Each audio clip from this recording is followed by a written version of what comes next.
Good morning. ముఖ్యంగా ఈ యొక్క కాళేశ్వరంలో భాగంలో అయినటువంటి పంపింగ్ ప్రారంభం అంటూ ఒక వార్తను సాక్షిలో చూస్తాం.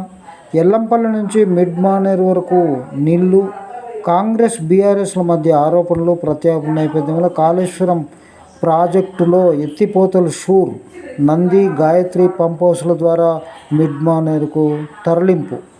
ఇది మనము జనరల్గా రాజకీయాలు ఎన్నిన్నప్పటికీ 1,00,000 కోట్లు ఖర్చు పెట్టిన ప్రాజెక్టు ద్వారా మిడ్ మానేరుకు నీళ్ళు వస్తుంటే సంతోషకరమైన విషయం.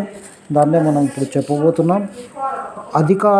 ఈ యొక్క శనివారం కాళేశ్వరంలో అవినీతి అక్రమాల మీదతో పాటు ప్రాజెక్టులో భాగమైన పంప్ హౌస్ల ద్వారా నీటి పంపింగ్ ప్రక్రియను శనివారం రాష్ట్ర ప్రభుత్వం ప్రారంభించింది. ఎల్లంపల్లి ప్రాజెక్టులో నీళ్లను నంది, గాయత్రి పంపుల ద్వారా పంపడం జరుగుతూ ఉంది. దీంట్లో ఆరోపణలు, ప్రత్యారోపణలు మనం ఎన్ని ఉన్నా, ఏ పరిస్థితులు ఉన్నా ప్రజలకు మేలు జరిగేటువంటి, రైతులకు మేలు జరిగేటువంటి విషయం మీద మనం మాట్లాడబోతున్నాం. ముఖ్యంగా ఈ యొక్క విధానంలో చాలా పారదర్శక లేదనేటువంటిది ఆదర్శంగా ప్రజలకు మేలు చేసేటువంటి కార్యక్రమాలు చేయవలసిన బాధ్యత రాష్ట్ర ప్రభుత్వం ఉంది. గతంలో చేయలేదు కాబట్టి వీళ్ళు చేయాలని చెప్పి మనం చెప్తున్నాం. ముఖ్యంగా మనం గమనిస్తే మన యొక్క విషయాలను కనుక గమనిస్తే ముఖ్యంగా ఈ యొక్క విధానాలపై మనం మాట్లాడడం తప్పితే వేరే ఏ విధంగా మనం మాట్లాడలేదు. ముఖ్యంగా పంపింగ్ ప్రారంభానికి శుభ పరిణామంగానే మనం చెప్తా ఉన్నాం. నంది, మేడారం, మిడ్ మానేరు జలాశయాలకు ఎత్తిపోస్తున్నారు.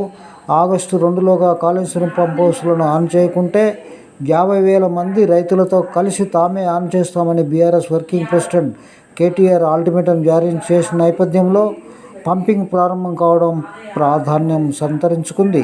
అయితే కాళేశ్వరం ప్రాజెక్టులోని మేడిగడ్డ, అన్నారం, సుందిళ్ల బ్యారేజీల దెబ్బతిని ఉండడంతో వాటిని నీటి నిల్వలు చేయరాదని నేషనల్ డ్యామ్ సేఫ్టీ అథారిటీ నిపుణుల కమిటీ కోరింది. దీంతో ఈ 3 జలాశయాల నుంచి నీళ్లను పంపింగ్ చేసి ఎల్లంపల్లి ప్రాజెక్టు తరలించడం ద్వారా సాధ్యం కాదని రాష్ట్ర నీటిపారుదల శాఖ మంత్రి ఎన్. ఉత్తమ్ కుమార్ రెడ్డి బదులిచ్చిన విషయాన్ని తెలిసిందే. అయితే ఎల్లంపల్లి ప్రాజెక్టు నుంచి మిడ్ మానేరుకు, అక్కడి నుంచి అనంతగిరి, రంగనాయకుల సాగర్, మల్లన్న సాగర్, కొండపోచమ్మ సాగర్కు నీటిని తరలిస్తామని ప్రకటించారు. మంత్రి ప్రకటన మేరకు నీటిపారుదల శాఖ శనివారం నుంచే పంపింగ్ ప్రారంభించింది. ఎల్లంపల్లి ప్రాజెక్టు నిల్వ సామర్థ్యం 20.175 టీఎంసీలు కాగా భారీ వర్షాలతో వస్తున్న వరదలతో శనివారం 17.31 టీఎంసీలకు నిల్వలు చేరాయి. 14,358 క్యూసెక్కుల ఇన్ఫ్లో కొనసాగుతుంది. నంది, గాయత్రి పంప్ హౌస్ల ద్వారా శనివారం ఎత్తిపోతలు ప్రారంభించారు. ఎల్లంపల్లి ప్రాజెక్టు గ్రావిటీ కాలువ ద్వారా తరలిస్తున్న నీటిని ధర్మవరం మండలం నంది మేడారం వద్ద ఉన్న నంది పంప్ హౌస్ ద్వారా నంది మేడారం రిజర్వాయర్లకు ఎత్తిపోస్తారు. మొత్తం 7 పంపులు ఉండగా 4 పంపులు ఆపరేట్ చేస్తూ 13,076 క్యూసెక్కులను తరలిస్తున్నారు. శనివారం మధ్యాహ్నం ఒక మోటార్ను ఆన్ చేసిన అధికారులు సాయంత్రం 6 గంటల వరకు మరో విద్యుత్ మోటార్లు రన్ చేశారు. నంది మేడారం రిజర్వాయర్ 2 గేట్లు ఎత్తి రామనడుగు మండలం లక్ష్మీపూర్ వద్ద గత గాయత్రి పంప్ హౌస్లోనికి అంతే స్థాయిలో 13,076 క్యూసెక్లను తరలిస్తున్నారు. గాయత్రి పంప్ హౌస్లో 4 బాహుబలి పంపుల ద్వారా నీళ్లను గ్రావిటీ కాలువలోనికి ఎత్తిపోస్తున్నారు. అక్కడి నుంచి ఆ నీళ్లు మిడ్ మానేరుకు తరలిస్తున్నారు. నీటి పంపింగ్ ప్రారంభం కావడంతో మడుగు, గంగాధర, బోయినపల్లి మండలాల రైతులు హర్షం వ్యక్తం చేస్తున్నారు.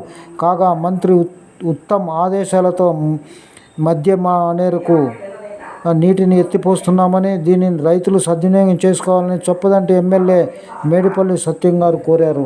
ఇది కాళేశ్వరానికి ఎన్ని ప్రాబ్లం వచ్చినా ఇది కొంత అంతో ఇంతో ఉపయోగపడింది అనేది భావిస్తూ ఈ వీడియో చేయడం జరుగుతుంది. ప్రజలకు విజ్ఞప్తి చేస్తున్నాం, వినియోగించమని రైతులకు చెప్తా ఉన్నాం. నమస్తే, థ్యాంక్ యూ వెరీ మచ్.